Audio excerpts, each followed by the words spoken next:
ठीक 9:30 बजे डॉक्टर साहब उंगलियों में गाड़ी की चाबी को नचाते हुए हॉस्पिटल में दाखिल हुए।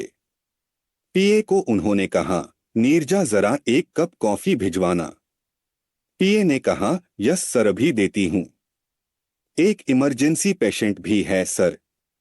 अच्छा, अभी आया कहते हुए डॉक्टर साहब वॉशरूम की ओर निकल गए।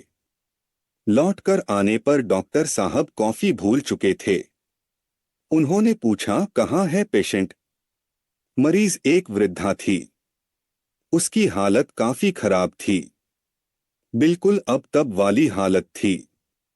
फिर भी डॉक्टर साहब को तो अपनी ड्यूटी निभानी थी। उन्होंने चेकअप करने के बाद तुरंत ड्रिप लगाने के लिए कहा। डॉक्टर साहब जब वापस चेंबर में आए तो उन्होंने नर्स से कहा, लास्ट स्टेज है, एक आध घंटे का ही मामला है। इनके साथ कौन है? नर्स ने कहा, सर इन्हें पड़ोसी ही लेकर आए हैं और वह भी अब एक एक करके जा रहे हैं। इनके बेटे को फोन पर खबर दे दी गई है, मगर उनका ऑफिस नवी मुंबई में है। आने में 1.5 से 2 घंटे लग जाएंगे। उधर जब बेटे को पता चला तो दौड़ा दौड़ा बॉस के पास गया। बॉस ने कहा, चले जाओ लेकिन 2-3 घंटे से ज्यादा टाइम मत लेना। मधुप ने हाँ तो कह दिया पर उसे भी मालूम नहीं था कि कितना समय लगेगा। यह घर का वह बेटा था जिसे 24 घंटे घर की चिंता लगी रहती थी। अगले महीने बहन की शादी थी। माँ की तबीयत ज्यादातर खराब ही रहती थी। ऑफिस घर से 2 घंटे की दूरी पर था। बॉस की झिड़कियां हर बात में मिलनी ही थीं। इन्हीं सब वजहों से 35 साल की उम्र में भी उसकी शादी नहीं हुई थी। जो भार पहले से ही थे उनके अलावा एक और भार वह कैसे ले सकता था? रोजमर्रा की भट्टी में सिंकते सिंकते कब उसके सिर से आधे बाल गायब हो गए उसे पता ही नहीं चला। उसने एक ऑटो लिया और जल्दी से हॉस्पिटल के पते पर चलने के लिए कहा। रास्ते भर उसे माँ की चिंता सताती रही।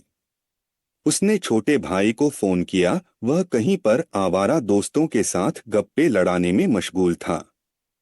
हालांकि उसने आने का आश्वासन दिया। सुनंदा तो फोन पर रो रही थी।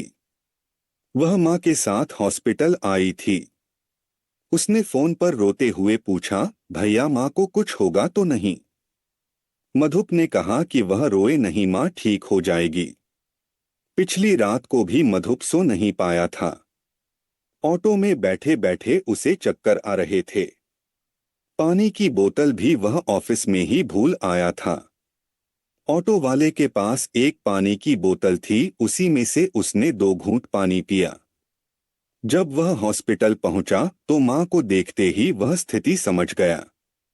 नर्स ने उसे जो कुछ भी बताया उसके बाद उसे वास्तविक स्थिति जानने में कोई कठिनाई नहीं हुई।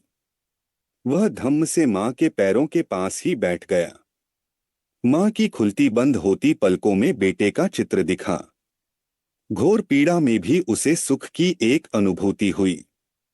जब 2 घंटे बीत गए तो डॉक्टर पात्रा ने सोचा कि इमरजेंसी वार्ड का एक राउंड लगा लेता हूं और वृद्धा के बारे में सबको बता भी देता हूं। एक तरह से वे वृद्धा के देहांत की औपचारिक पुष्टि करने के लिए ही वे चैम्बर से निकले। पर जब डॉक्टर वृद्धा के बेड के पास पहुंचे तो उन्होंने एक अजीब ही नजारा देखा। वृद्धा का पुत्र मां के पैरों के पास ही लेटा हुआ था। उसके चेहरे से लेकर पूरे शरीर पर थकान ही थकान दिख रही थी। मां बेड पर बैठी हुई थी।